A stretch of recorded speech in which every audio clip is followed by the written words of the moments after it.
So, hello everyone, and a very good evening to all of you. Welcome back once again to the session of Indian Polity. So, as I promised you guys कि session जो होंगे अब हफ्ते में 3 बार होंगे. So, the sessions will now be conducted 3 times a week. That is Monday, Wednesday, and Saturday.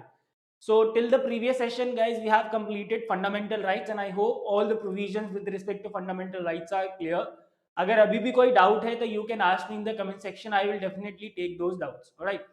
And in today's session, guys, we are going to discuss directive principles of state policy, and it will take only one class to complete this topic. The most important part of this topic is the conflict between DPSP and fundamental rights. जो भी conflict रहे हैं between DPSP and fundamental rights, उसके बारे में हम discuss करेंगे.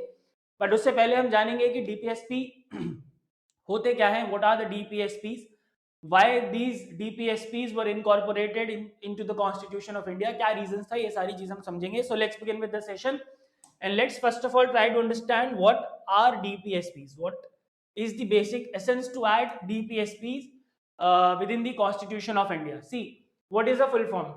Directive Principles of State Policy. What is the full form? Directive Principles of State Policy, which means these are certain directions.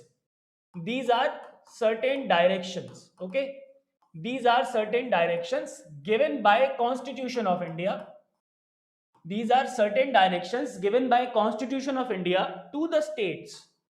To the states. अब states का मतलब यहाँ पे जो हमारे 28 स्टेट्स है वो नहीं है. स्टेट्स का मतलब यहाँ पे union government, parliament, state legislature, local government and any other instrument of the government. ठीक है. So these are the directions given by constitution of India to the states for the welfare of individuals, for the welfare of citizens of the country. ठीक है. These are the directions given by constitution of India to the states for welfare of individuals. लेकिन अगर मैं पीछे जाऊं fundamental rights पे, तो fundamental rights क्या थे? फंडामेंटल राइट्स थे, constitution of India has given us fundamental rights against the state, against the state. Fundamental rights क्या है? अगेंस्ट द स्टेट्स है. मतलब सी, फंडामेंटल राइट्स को हम ऐसे भी समझ सकते हैं. थोड़ा एक बार ध्यान से समझो. डीपीएसपी क्या है? बिल्कुल ध्यान से सुनना जो मैं कहने वाला हूं. डीपीएसपी क्या है? Directions given by constitution of India to the states towards what they have to do for the individuals. ठीक है, कि उनको क्या करना चाहिए. But fundamental rights on the same side, ठीक है, फंडामेंटल राइट्स हमें जो मिले हैं वो स्टेट्स को ये कहते हैं कि आपको ऐसा नहीं करना है. Like for example, what article number 15 says? Article number 15 says the state shall not discriminate. State discrimination नहीं करेगा. तो again you can also say that these are also fundamental rights are also the directions. the directions, ये भी क्या है? directions है जो कि किसको दिए गए हैं? अगेंस्ट स्टेट को, not to do certain things. ठीक है, कि आप ऐसा बिल्कुल नहीं करोगे.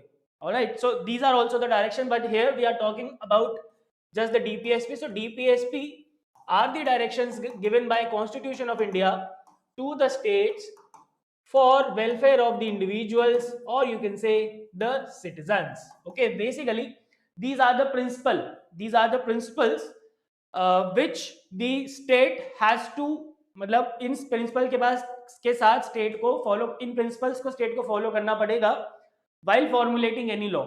These are the principles that the state should keep in mind while formulating any law, any act, any ordinance. कोई भी लॉ, कोई भी एक्ट, कोई भी ऑर्डिनेंस या कोई भी रूल्स एंड रेगुलेशंस निकालने से पहले स्टेट को अपने दिमाग में इन प्रिंसिपल्स को रखना पड़ेगा. Alright, so these are the basic ideals that the state should keep in mind while formulating policies and enacting laws. And these are enshrined in part 4 of the Constitution of India from article number 36 to 51. And remember, these provisions are borrowed from the Irish Constitution. ये कहाँ से लिए गए हैं? Irish constitution से लिए गए. Although Irish ने ये कहाँ से लिए थे? स्पेनिश से. But we will consider that we have borrowed these provisions from the Irish Constitution. All right. Also remember, these direction resembles the instrument of instructions which were there in the Government of India Act of 1935. So if anyone asks you that is there any similar provision similar to DPSP in the Government of India Act of 1935, so the answer will be yes. The instrument of instructions in the Government of India Act 1935 resembles the features, resembles the provisions of DPSP. Okay, so I hope DPSP का मतलब clear है. DPSP का मतलब basic सा है कि these are the directives given to the states by the Constitution of India, and according to these directives, the state should keep in mind these principles, these directives, while formulating any policy or enacting any act or law. Alright, so I hope DPSP का मतलब clear है. DPSP याद रखना, DPSP as the direction given by the state, given by the Constitution of India to the state. Alright, now article number 36 to 51. Now guys एक चीज चलो वो मैं बाद में डिस्कस करूंगा. So there are article number 36 to 51 which deals with the provisions of DPSP, and all the DPSPs are divided into three parts. There are certain social principles, there are certain Gandhian principles, and there are certain liberal intellectual principles. Liberal intellectual principles. Now do remember that there is no such categorization within the constitution. इस तरीके का कोई categorization constitution में नहीं है. So on the basis of the essence of these DPSPs, we have classified these DPSPs into three categories, which are social, Gandhian and liberal intellectual. Constitution में ऐसा कोई क्लासिफिकेशन नहीं है. उनका जो एसेंस है डीपीएसपीस का, उसके बेसिस पे हमने उनको क्लासिफाई किया हुआ है into these three parts, social, Gandhian and liberal intellectual. ठीक है. So before moving ahead to the social, Gandhian and liberal intellectual principle, let's talk about two articles, article number 36 and 37. Now article number 36 contains the definition of state.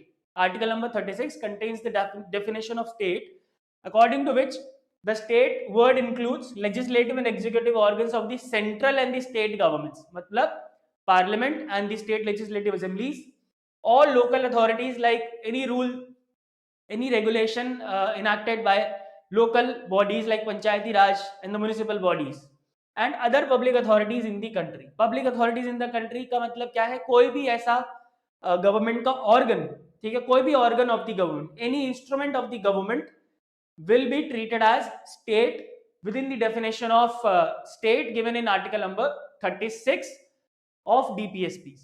ठीक है. तो state के अंदर क्या क्या आ गए? सेंट्रल और स्टेट के लेजिस्लेटिव असेंबलीज, ठीक है, इसके अलावा local authorities and any other organ of the government of India और एनी गवर्नमेंट ऑफ स्टेट. जो भी पब्लिक अथॉरिटी है सारी की सारी किसके अंदर रहेंगी? स्टेट के अंदर. Then article number 37. These principles are fundamental in the governance of the country, and it shall be the duty of the state to apply these principles in making laws. मतलब ये जो principles हैं, जितने भी DPSP हैं, these are fundamental. These are fundamental in the governance of the country, and state जब भी कोई कानून बनाएगा, whenever the state shall make any law, then that state will keep in mind all these policies. ठीक है, all these directive principles that state will keep in mind while formulating any policy. This mandate was given by article number 37. Very important article. ये article याद रखने वाला है. Article number 37, please do remember this. According to article number 37, the states are mandated. The states are mandated to enact any law, to enact any policy, to enact any act while keeping in mind these principles. All right. Now moving ahead to other articles. Now अब हम क्या करेंगे? जितने भी articles हैं उनको इन्हीं headings में पढ़ेंगे. सोशलिस्ट कौन कौन से हैं, गांधीयन कौन से हैं और लिबरल इंटेलेक्चुअल कौन से हैं. First of all let's talk about the socialist principles. So article number 38. What is article number 38 by the way? Now please do remember, you do not have to remember all the articles. I will mark the article as important, only those article you have to remember. जैसे article 37 आपको याद रखना है. ठीक है. So article 38, the state shall strive to promote the welfare of the people by securing and protecting a social order by ensuring social, economic and political justice, which means this article number 38 deals with providing social, economic and political justice to the citizens. ठीक है, तीन तरीके के justice ये जो article number 38 है उसके through state provide कराएगा. Alright. And by minimizing inequalities in income status, facilities and opportunities. Now remember this thing, this clause 2, this is basically clause 2 of article number 38. This was added by 44th Amendment Act. This was added by 44th Amendment Act of 1978. ठीक है, 44th Amendment Act 1978 के बाद ये वाली line जोड़ दी थी, by minimizing inequalities in income status, facilities and opportunities. ठीक है, and the state is doing this. जब भी, चलो हम इसकी बात आगे करेंगे, स्टेट कैसे कर रहा है, क्या कर रहा है. तो social, economic and political justice, इस तरीके की जस्टिस हमारे प्रियम्बल में भी मेंशन है.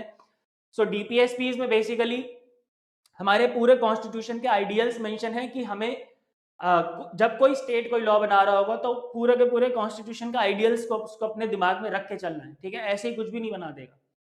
Then moving ahead to article number 39. So there are F 1 2 3 4 5 6 parts of article number 39 and article number 39 B और C हम पहले भी कई बार पढ़ चुके हैं. Article number 39 A, right to an adequate means of livelihood to all the citizens. The state will ensure this. The ownership and control of material resources shall be organized in a manner to serve the common good. जो material resources हमारे देश के वो इस तरीके से distribute होंगे कि सबका भला होगा, सबका साथ, सबका विश्वास एंड सबका विकास. Okay. The state shall avoid concentration of wealth in a few hands. ऐसा नहीं होगा कि कुछ बिजनेसमैन है उन्हीं के हाथ में सारा का सारा वेल्थ जाता जा रहा है, ऐसा बिल्कुल भी नहीं होगा. एंड 39 बी और सी तो बहुत ही ज्यादा इंपॉर्टेंट है because any law which is made for implementing the provisions of article number 39b and 39c is protected against the violation of article number 14 and article number 19 according to article number 31c. ठीक है, ये मैंने आपको fundamental rights में भी बताया था, मैं फिर से बता देता हूं. अगर कोई लॉ 39b और 39c के प्रोविजंस को इंप्लीमेंट करने के लिए बनाया जाता है, then that law cannot be challenged on the grounds of the violation of article number 14 and article number 19, which are of course the fundamental rights, as per the provisions of article number 31c, which was inserted by 25th Amendment Act. 25th Amendment Act. Okay, 39 B और C तो बहुत बार हम पढ़ चुके हैं. Then D, equal pay for equal work for both men and women. The protection of the strength and health of the workers and childhood and youth shall not be exploited. This 39F जो है ये बाद में add हुआ था. 39F बाद में हुआ था ऐड, ये ओरिजिनल कॉन्स्टिट्यूशन में हमारे नहीं था. ओके. नाउ 39F याद रखो, ये 42nd अमेंडमेंट एक्ट से ऐड हुआ था. 42nd अमेंडमेंट एक्ट 1976 से जो 39F है वो ऐड हुआ था.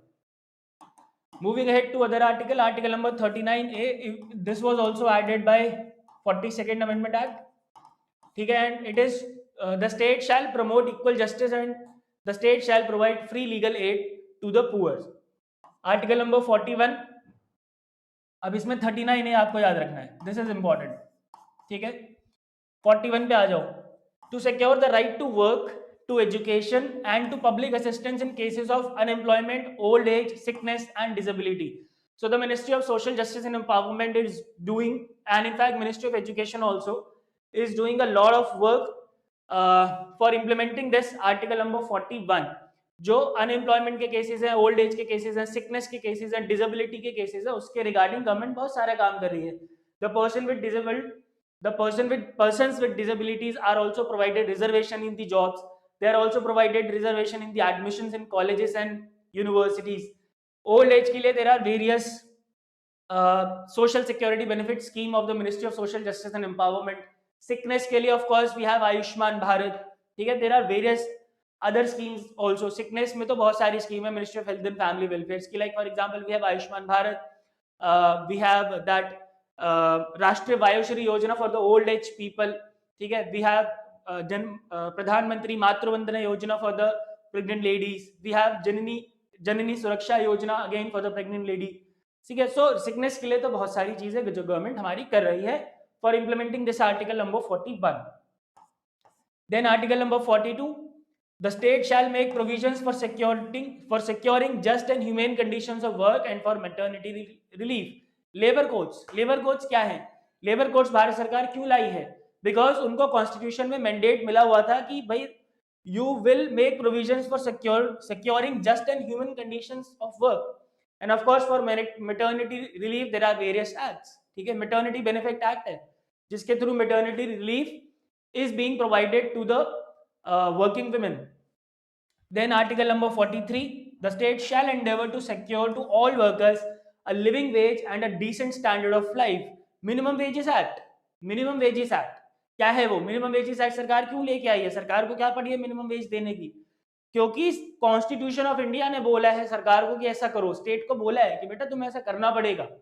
ठीक है, this is as per the provisions of article number 43. Moving ahead, 43A. This was again inserted by 42nd Amendment. Do you remember this? The state shall take steps to secure the participation of worker in the management of industries.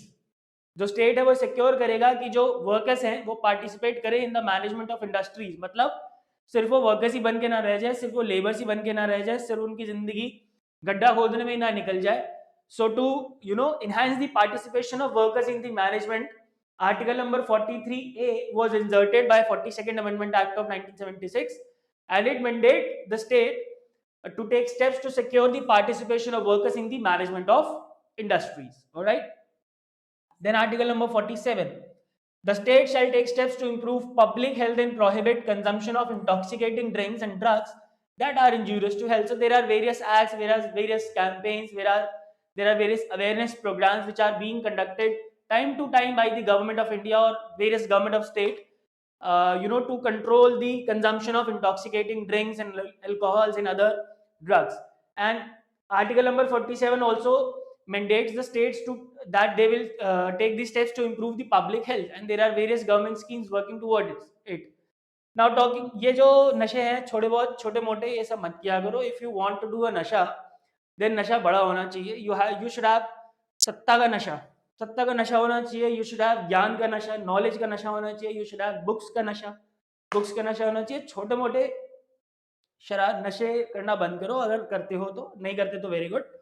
बड़े बड़े नशे करो, ठीक है. कि मेरे को prime minister बनना है. प्राइम मिनिस्टर बनना है, कैसे बनना है, उसके लिए पूरी जिंदगी निकाल दी. ऐसा नहीं होना चाहिए कि मैंने सोचा कि प्राइम मिनिस्टर बनना है तो खत्म हो गया, बस सोच के ही नहीं छोड़ दो उसको. करो, उसको इम्प्लीमेंट करो, उसको ऐसे नशे की तरह लेके चलो, ठीक है. बुक्स पढ़ रहे हैं तो उसका भी एक वो होना चाहिए कि जब तक आज ये बुक खत्म नहीं होगी तब तक आपको नींद ही नहीं आएगी. ऑलराइट, खुजली मची रहनी चाहिए बॉडी के अंदर. So government is doing a lot towards eliminating the consumption of intoxicating drinks and drugs. Moving ahead to the Gandhian principles. Gandhian principles में article number 40 है. The state shall take steps to organize village panchayat as the unit of self government. 73rd Constitutional Amendment Act, आप सबको पता होगा 73rd Constitutional Amendment क्या कहता है. पंचायती राज को उसने constitutional status दिया था. The Panchayati Raj institutions were given the constitutional status as per the 73rd Constitutional Amendment. क्यों सरकार को क्यों ऐसा करना पड़ा? Of course, because it was mandated through article number 40, because Constitution of India has directed the states to do that thing. Okay. 43B, to promote voluntary formation, autonomous functioning, democratic control and professional management of cooperative societies. अब यहाँ पे 43B में किसकी बात हुई? Cooperative societies की बात हुई, ठीक है. एंड अब तो हमारे पास गाइज मिनिस्ट्री ऑफ कोऑपरेशन भी है, तो अब तो कोई दिक्कत वाली बात ही नहीं है. एंड इससे पहले मिनिस्ट्री ऑफ कोऑपरेशन से पहले भी हमारे पास कोऑपरेटिव सोसाइटीज थी. And there is a cooperative society registration act as well. We have national cooperative development corporation as well, ठीक है. सो कोऑपरेटिव्स के लिए भी सरकार ने काफी काम किया है. Article number 46, the state shell promote, very very important article number 46, very very important. The state shall promote educational and economic interest of the weaker sections of the people, particularly that of SCs, STs and other weaker sections. और इसी की वजह से सरकार को क्या करना पड़ा? रिजर्वेशन पॉलिसी लेके आनी पड़ी. because if the government wants to uplift the position of the weaker sections of the society, then the government has to provide reservation to these sections of the society in the jobs, in the admissions and in the other areas, okay, and in the promotion as well. All right. Article number 46 बहुत ज्यादा important है. Article number 46 का बहुत बार reference government of India ने supreme court में जाके दिया है कि देखो साहब हम क्या करें, हमें तो कॉन्स्टिट्यूशन ने बोला है ऐसा करने के लिए, हम कहाँ कुछ कर रहे हैं, ठीक है. तो वो हम आगे पढ़ेंगे. 47, the state shall take steps to improve public health and prohibit consumption of intoxicating drinks. And ये हमने पहले भी पढ़ा था. It has both Gandhian essence and the socialist essence. Article 48, to prohibit the slaughter of cows, calves and other milch and draught cattle and to improve their breeds. This is being mandated by article number 48 through Constitution of India. ठीक है. Then liberal intellectual principles की बात कर लो guys. इन articles पे ज्यादा time हम waste नहीं करेंगे of course, because they are not going to ask these articles in your exam. But yes, जो जो इंपॉर्टेंट आर्टिकल मैंने बताए हैं बस वो याद रखना. Article number 44, uniform civil code सुना है कि नहीं सुना है? ऑफ कोर्स सुना होगा. सो यूनिफॉर्म सिविल कोड की बात, अच्छा यूनिफॉर्म सिविल कोड सरकार क्यों लेके आ रही है, क्या रीजन है उसके पीछे? अरे भाई क्योंकि कॉन्स्टिट्यूशन कह रहा है ना लाने के लिए। गवर्नमेंट खुद से क्यों करेगी? Why government will do it on its own? क्योंकि अब देखो क्या है कि यूनिफॉर्म सिविल कोड लाने के बहुत सारे नुकसान भी हो सकते हैं क्योंकि अलग अलग टाइप के रिलीजन हैं यहाँ पे, तो सभी लोग ऑब्जेक्शन कर सकते हैं और इसी वजह से आज तक आ भी नहीं पाया। तो सभी लोग ऑब्जेक्शन कर सकते हैं, देन कोई भी गवर्नमेंट होगी तो ऐसा क्यों करेगी? अपनी ही सरकार के ऊपर वो खतरा क्यों लेके आएगी? Why would government take this danger of, you know, जो उनकी सरकार गिरने का जो डेंजर है वो क्यों लेगी अपने सर? ठीक है। So article number 44, the state shall endeavour to secure for the citizen a uniform civil code throughout the territory of India. ठीक है। 45, to provide early childhood care and education for all children until they complete the age of 6 years. The subject matter of this article number 45 was changed by 86th Constitutional Amendment Act, 86th Constitutional Amendment Act, through which the right to education, the right to give, the right to compulsory education was made fundamental right under article number 21A. 21A में उसको fundamental right बना दिया गया था। 48 पे आ जाओ, very important article, article number 45. 48, to organize agriculture and animal husbandry on modern and scientific lines. 48A, again it was inserted by 42nd amendment.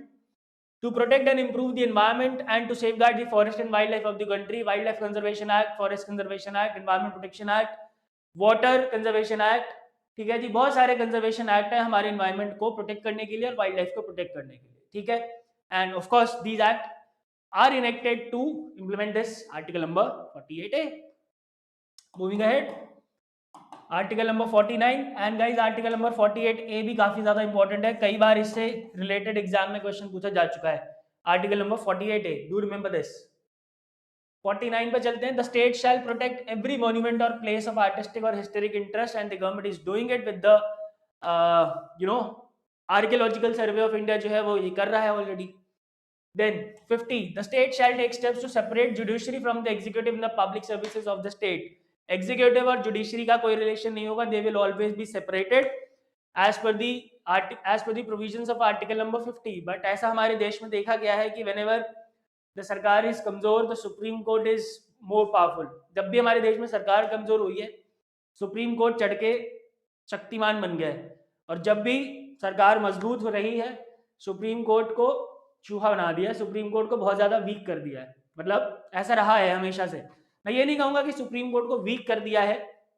अगर एक मजबूत सरकार होती है तो होता क्या है जनरली कि जब अगर लेट्स से कि सुप्रीम कोर्ट ने कोई जजमेंट पास किया तो उस जजमेंट को खत्म करने के लिए, उस जजमेंट को सेट असाइड करने के लिए सरकार क्या करती है? कॉन्स्टिट्यूशन अमेंड कर देती है। और ऐसा हमने कई बार देखा है। तो ये हमारे देश का एक छोटा सा हिस्ट्री रहा है। Article number 51, it declares that to establish international peace and security, the state shall endeavor to maintain just and honorable relations with the nations. हमारा देश, हमारा प्यारा भारत बाकी दूसरे देशों के साथ जस्ट और ऑनरेबल रिलेशंस बना के रखेगा, बट दैट डजंट मीन कि अगर हमारे पे कोई एक बम गिरा रहा है तो हम उसको कहें कि यार एक और गिरा दो। इसका मतलब ये नहीं है। अगर एक गिराएगा तो कॉन्स्टिट्यूशन ये भी कहता है कि अगर एक गिराएगा तो अपनी सॉवरेनिटी को प्रोटेक्ट करने के लिए तुम 4 गिरा देना जाके, कोई दिक्कत नहीं है। ठीक है। Foster respect for international law and treaty obligations. There are various international law and treaty obligation of which India is a ratifying country, जिसको हमें implement करना है। And like for example sustainable development goals, for example Paris Agreement, for example World Trade Organization के साथ TRIPS agreement है, बहुत सारे। Encourage settlement of international dispute by arbitration, like we have International Court of Justice, The Hague, Netherlands, उसका India एक part भी है। और वहाँ पे आप सबको पता है अभी वोडाफोन से रिलेटेड एक केस भी हुआ था। अगर भारत सरकार चाहती तो वोडाफोन कुछ ना कर पाता, बट यस क्योंकि हम एक अच्छे देश हैं, सबकी बात सुनते हैं, तो फिर ठीक है, हम भी उनको दे दिया कि जाओ ठीक है बेटा खुश रहो। आगे चलते हैं। तो ये थे गाइस हमारे article number 36 to 51 in the 3 headings, social, Gandhian and liberal intellectual. Now you must be wondering कि इसमें बहुत सारी चीजें ऐसी थी, like for example article number 46 की अगर मैं बात करूं, आर्टिकल नंबर 46 की अगर हम बात करें तो इसमें अगर इसको गवर्नमेंट फंडामेंटल राइट के जो हमारे कॉन्स्टिट्यूशन मेकर्स थे उन्होंने ऑफ कोर्स ये बात सोची होगी कि let's put this provision as a fundamental right, but ऐसा क्या हुआ कि वो नहीं कर पाए। See at the time of independence, at the time of making of the constitution, our nation was not this जो कि आज है, ठीक है। उस समय हमारे देश के हालात बहुत अलग थे, वो चारों तरफ कम्युनल वायलेंस था, हमारा देश बहुत ज़्यादा गरीब था, ठीक है। तो बहुत सारी ऐसी चीज़ें थी जो कि as a fundamental rights could not be provided at that time, ठीक है। फंडामेंटल राइट्स के फॉर्म में उनको नहीं प्रोवाइड कराया जा सकता था। अगर वो वीकर सेक्शंस को रिजर्वेशन दे देते ऑलरेडी कॉन्स्टिट्यूशन में, तो क्या होता, जो दूसरे क्लास के लोग हैं वो अगेंस्ट हो जाते कि ऐसा क्यों कर रहे हो भाई। तो उस चीज से बचाने के लिए हमारे कॉन्स्टिट्यूशन मेकर्स ने एक बहुत ही शानदार दिमाग चलाया। उन्होंने सोचा कि चलो let's put these things into another category which is they are calling what DPSP, directive principles of state policy. और एक बार हम इसको डाल देंगे और कॉन्स्टिट्यूशन ऑफ इंडिया के थ्रू उनको मैंडेट मिल जाएगा, किनको, स्टेट्स को, तो वो डेफिनेटली ये काम करेंगे, और गवर्नमेंट ने करके दिखाया। Alright, so there are various things, like for example अगर मैं 40 article number 44 liberal intellectual, yes, uniform civil code की बात करूं, तो अगर उस समय यूनिफॉर्म सिविल कोड आ जाता with in the constitution, so that would create a much more communal violence in the country, ठीक है। ऐसा हो सकता था कि और ज्यादा कम्युनल वायलेंस फैल जाती। सो इन चीजों से बचने के लिए the makers decided to put certain provisions within the ambit of DPSPs and not the fundamental rights, and indirectly mandated the state, indirectly directed the states via the Constitution of India that you will do certain things for the welfare of people, for the welfare of certain sections of the society. All right, so let's move ahead to other parts now. Now these are the various amendments which have been done till now with respect to DPSPs. 39F, 39A, 43A, 48A, all these articles were inserted by 42nd Amendment Act of 1976. ये मैंने आपको बता दिया। 44th amendment article 38 clause 2, वो भी हमने discuss कर लिया। 86th amendment 2002, subject matter of article number 45 was changed, and 97th amendment act 2011 article number 43B was inserted. Okay, ये याद रखना, ये बहुत ज्यादा इंपॉर्टेंट है, ठीक है। इसमें से क्वेश्चन कई बार आ चुका है, there are so many times जब इसमें से क्वेश्चन पूछा जा चुका है, so please do remember this. और बहुत आसान है यार, याद रखना।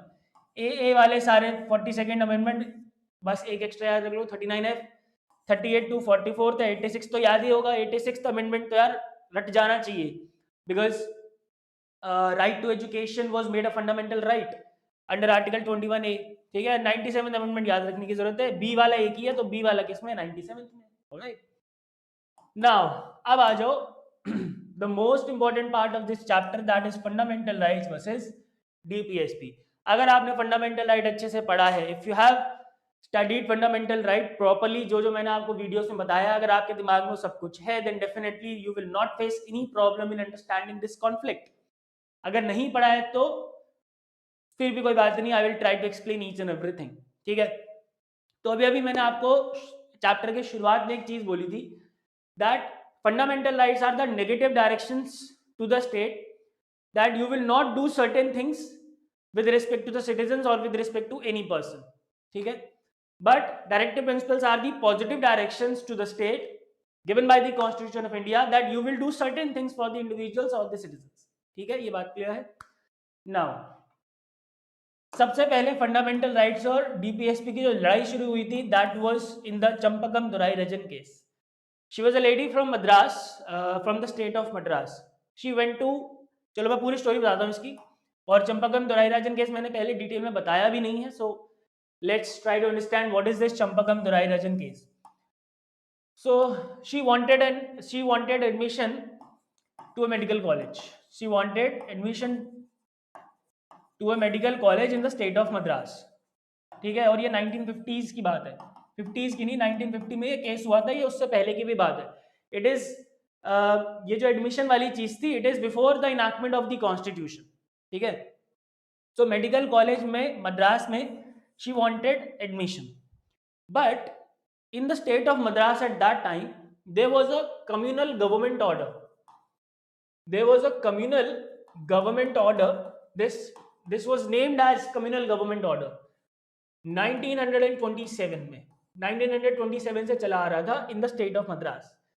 So before the enactment of the constitution, there was a communal government order which was passed in the year 1927 in the state of Madras, ठीक है। And in this communal government order, it was mandated that the state will provide reservations to the certain sections of the society, which means out of total seats, certain seats will be reserved for certain sections of the society.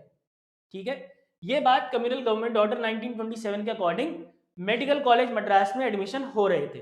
Then चंपाकम Dorai राजन जब तक admission लेने गई तो उनका जो admission था वो मना कर दिया गया, बिकॉज जो उनके कैटेगरी की सीट थी दैट वाज फिल्ड. ठीक है, उनकी कैटेगरी की जो सीट थी वो फुल हो चुकी थी, तो उनको मना कर दिया गया कि yes miss Champagam Dorairajan, you are not allowed admission here because all the seats reserved for your category are full now, so we can't do anything. Okay, Champagam Dorairajan ने बोला कि यार ये तो तुम बकवास कर रहे हो. क्यों? क्योंकि अब कॉन्स्टिट्यूशन जो था वो हो चुका था, कॉन्स्टिट्यूशन इनैक्ट हो चुका था. कॉन्स्टिट्यूशन इनैक्ट होने के बाद उन्होंने बोला कि यार ये तो बकवास है. क्यों बकवास है मैं बताता हूँ. आर्टिकल नंबर 15 याद है? आर्टिकल नंबर 15 याद है कि नहीं याद है? The state shall not discriminate against any citizen. The state shall not discriminate against any citizen. This was Article 15. And do you remember Article number 29 clause 2? Do you remember Article 29 clause 2? Cultural and educational rights में मैंने बताया था, no citizen will be denied admission in any government institution which is being run by the government. In any institution which is being run by the government. So Article 15, the state shall not discriminate. Article 29(2), no citizen will be denied admission in any institution run by the government. तो चंपाकम दोराईराजन ने state of Madras में under article number 226, state of Madras नहीं, high court Madras में, she filed a petition under Article 226 that Janab, these medical colleges are violating my fundamental rights. These are fundamental right, article number 15 and article number 29(2), they are violating it, so please do something. तो state of Madras ने बोला कि हाँ, high court of Madras, sorry, high court of Madras ने बोला कि हाँ जी बिल्कुल सही बात है. आर्टिकल नंबर 15 में लिखा हुआ है that state shall not discriminate, and article number 29(2) में भी लिखा हुआ है no citizen shall deny admission in any institution run by the government. तो आपकी बात बिल्कुल सही है. तो उन्होंने फिर स्टेट ऑफ मद्रास को, the high court of Madras ordered the state of Madras कि इस कम्युनल गवर्नमेंट ऑर्डर 1927 को क्या करो, खत्म करो. ठीक है जी, इसको क्या करो, रिपील करो. To repeal this communal government order of 1927 ordered by High Court of Madras to the state of Madras. So against this order what happened was, of course ये तो होना ही था, against this order the state of Madras went to Supreme Court. The state of Madras went to Supreme Court. अब ये कहाँ चले गए, supreme court चले गए. अब सुप्रीम कोर्ट में जब गए तो अगेन सेम सवाल पूछा, बोला चंपाकम दोराईराजन ने कि आर्टिकल 15 और 29(2) का वायलेशन हो रहा है जी, ये क्या हो रहा है. तो स्टेट ऑफ मद्रास जब अपील पे गई तो सुप्रीम कोर्ट ने स्टेट ऑफ मद्रास से पूछा कि अच्छा जी आप अपील पे आए हो तो क्यों आए हो, व्हाट आर द रीजंस, क्या आपके पास कुछ और पॉइंट्स हैं जो आप अपील पे आए हो. तो उन्होंने बोला यस जनाब है हमारे पास. देखो हमारे कॉन्स्टिट्यूशन के आर्टिकल नंबर 46 में क्या लिखा है, अभी मैंने बताया था, this is very important article. Article number 46 में क्या लिखा है, that the state shall promote educational and economic interest of the weaker sections of the people, particularly that of the SCs, STs and other weaker sections, and we are doing this only. Are we doing anything wrong? We are doing this only. It has been mandated by the constitution through article number 46 and we are doing this only. क्या हम कुछ गलत कर रहे हैं? तो यहाँ पे अब इंटरप्रिटेशन था, अब यहाँ पे लड़ाई हो गई. देखो किन किन आर्टिकल्स की लड़ाई हो गई, आर्टिकल 46 की लड़ाई हो गई, आर्टिकल 15 और आर्टिकल नंबर 29(2) की लड़ाई हो गई. ठीक है जी, अब ये थे फंडामेंटल राइट्स, ये थे डीपीएसपी. ऑलराइट, ये क्या थे, फंडामेंटल राइट्स थे और ये क्या थे, डीपीएसपी थे. तो नाउ सुप्रीम कोर्ट के सामने एक बड़ा सवाल आया कि भाई अगर फंडामेंटल राइट और डीपीएसपी आमने सामने होंगे तो इनमें से कौन प्रिवेल करेगा, विच विल प्रिवेल. तो यहाँ पे सुप्रीम कोर्ट ने जजमेंट दिया और इस समय बहुत ही नैरो डिसीजन, नैरो जजमेंट इसको बोला जाता है, बिकॉज कॉन्स्टिट्यूशन जस्ट बना ही था एंड बहुत ज्यादा इंटरप्रिटेशन उसकी हो नहीं पाई थी. सो चंपाकम दोराईराजन केस में सुप्रीम कोर्ट ने ओपिनियन दिया अपना. Supreme court pass the judgement and said that whenever there is a conflict between fundamental rights and DPSPs, then always fundamental rights would prevail. Fundamental rights ही prevail करेंगे जब भी conflict होगा between fundamental rights and DPSPs. ठीक है जी, जब भी कॉन्फ्लिक्ट होगा between fundamental rights and DPSPs, always the fundamental rights would prevail. However, you can restrict the fundamental rights, you can amend, you can change the fundamental rights by constitutional amendment act. पर आप constitutional amendment act करके fundamental rights को change कर सकते हो। तो इस time government के सामने बहुत बड़ा सवाल था। ऑफ कोर्स उनको स्टेट में, जो देश में, पूरे में, इनफैक्ट पूरे देश में जो हमारे वीकर सेक्शंस थे उनको अपलिफ्ट करना था। The government had to uplift the weaker sections of the country. So that's why first constitutional amendment act 1951 was passed. ये मैंने आपको पहले भी बताया था। And article number 15(4) was inserted, और उसमें ये लिखवा दिया गया कि जो स्टेट है वो जो अगर किसी वीकर सेक्शन के लिए कोई कानून बनाएगी, so that is not violative of article number 15, 14, right to equality का वो वायलेशन नहीं होगा। ठीक है, so this was Champakam Dorairajan case. I hope this is clear now. इसके बाद अगर आपको याद होगा, मैंने यहाँ पे लिखा नहीं है, शंकरी प्रसाद केस हुआ था। शंकरी प्रसाद में ऑल्दो डीपीएसपी का कोई काम नहीं था, बट यस थोड़ा बहुत काम था। शंकरी प्रसाद केस क्यों हुआ था? This case was related to land reforms. मैंने पहले भी डिटेल में आपको बता दिया था। तो शंकरी प्रसाद में again what government was doing, government was doing this only, government welfare का काम कर रही थी ना भाई। ये देखो 39B का काम कर रही थी गवर्नमेंट। कहाँ गया ये? The ownership and control of material resources shall be organized in a manner to serve the common good, and the state shall avoid concentration of wealth in a few hands. यही तो कर रही थी, because land बहुत सारे कुछ ही लोगों के हाथ में था. So the government was ensuring the equitable distribution of land ना, गवर्नमेंट यही तो कर रही थी. So इस समय भी डीपीएसपी और फंडामेंटल राइट्स में लड़ाई हुई. क्यों हुई शंकरी प्रसाद में, मैं बता देता हूँ, फिर से याद दिला देता हूँ आपको. क्योंकि शंकरी प्रसाद का जब जजमेंट आया था तो उसमें सुप्रीम कोर्ट ने क्या बोला था?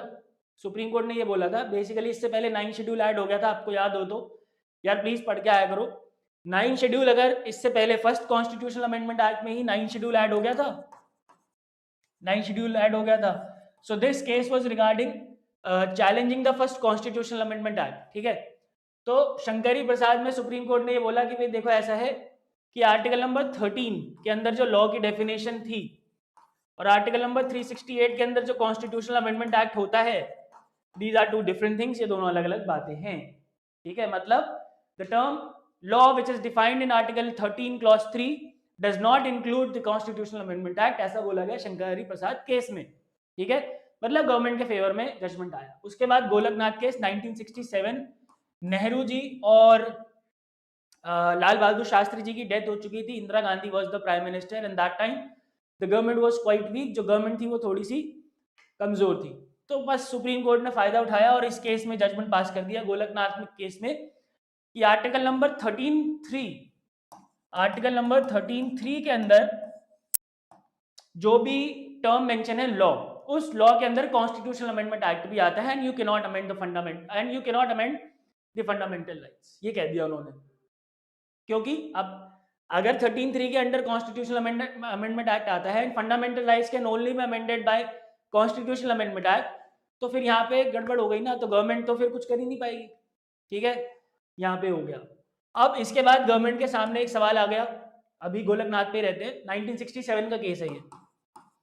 गवर्नमेंट के सामने ये सवाल आया कि भाई अब हम कुछ भी करेंगे कैसे, अब हम लोगों तक वेलफेयर कैसे पहुंचाएंगे. भाई अगर गवर्नमेंट डीपीएसपीस के प्रोविजन को इम्प्लीमेंट करने के लिए अगर फंडामेंटल राइट्स को थोड़ा सा रिस्ट्रिक्ट करेगी, तो भाई सुप्रीम कोर्ट ने तो मना कर दिया.